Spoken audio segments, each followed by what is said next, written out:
So Bob Neill, thanks very much indeed for speaking to us. Why do you think it's time for Boris Johnson to go? Well, because I promised at the beginning to my constituencies that I would weigh up the details, the contents of the Sugro report, and listen to any explanations which the Prime Minister gave. I've done that, and I've reflected on them, and I'm afraid I didn't regard the explanations as being credible. There was a course of conduct that took place here in number 10 Downing Street, the pattern of behaviour over a number of months, which clearly breached the rules and which was offensive, I think, to many, many people who are doing the right thing and trying to stick by the rules. And we can't have a situation where those who are making the rules are not adhering to them themselves when they expect everybody else to do so. So that, and that in turn had led me to listen very carefully to my constituents who've been saying, I'm afraid, for some weeks, many of them traditional Conservative voters, particularly when I was canvassing during the local council elections, that they were saying, I'm sorry, we've lost faith in the Prime Minister. We had faith in him in 2019, but we lost faith in him now, and we're losing trust in the Conservative Party under his leadership. And because that trust has been undermined, I don't believe, sadly, that the Prime Minister is able to rebuild it. And therefore, we need to move on and find a new leader for the Conservative Party. What is it specifically about his explanations you didn't find credible this time around? Because he has repeated the same explanation since day one, really. Why now? Well, I think when we look at it, we started off with an explanation that no rules were broken, when we now know that they were.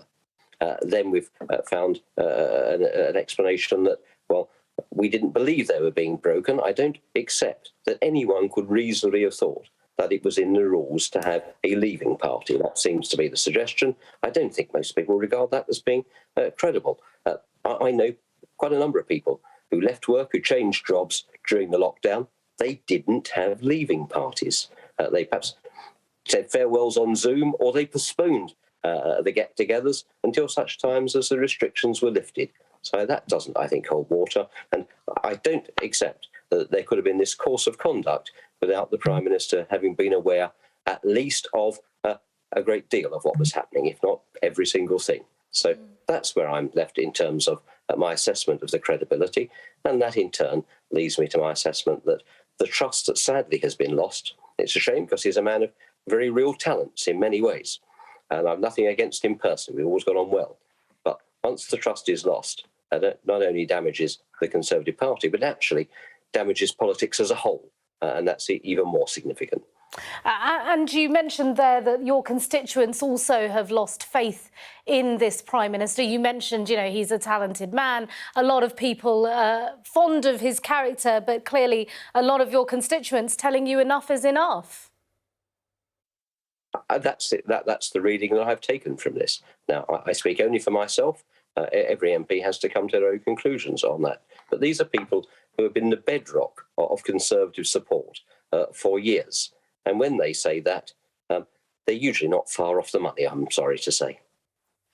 What's the mood then in your party tonight? We've had a resignation earlier today. We've had 2 letters of no confidence being sent, including your own, of course. What are other MPs telling you? You're a much respected member of your party. I'm certain you've spoken to others.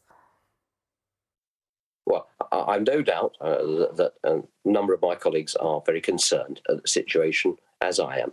But I haven't acted in concert with anyone. I came to this decision on my own and according to my own assessment of the situation. So I'm not being acting in concert with anyone. I'm not part of any campaign either against anyone or for anyone. I've just taken my own decision.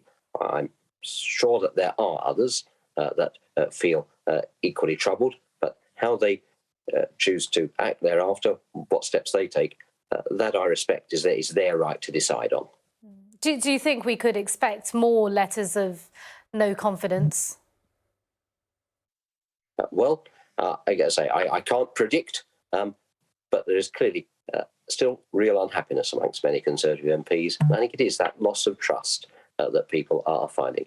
To say how my colleagues react, it is a matter for their own judgment, and I'm not going to try and second guess that for them. I can only speak for myself. But I think I'm a pretty mainstream member of the Conservative Party, and people can then draw their own conclusions.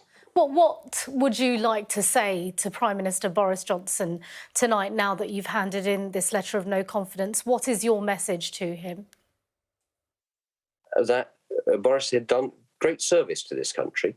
The biggest service he did was getting us that majority in 2019 and seeing off the threat of what I would regard as a far left and very damaging Jeremy Corbyn-led government. And he's entitled to credit for the work that he's done in the vaccines rollout, and is entitled credit for the leadership he's shown in pulling the Western democracies together to confront Western Russian aggression in Ukraine. So he's done service, but sadly, now is the time to hand over the baton, because at the same time he has done that service, unfortunately, other actions have undermined trust amongst the electorate and trust in the system. And so it's time now to hand on and let somebody else take over to rebuild that trust. Sir Bob Neill, MP for Bromley and Chislehurst, thanks very much indeed. Thank you.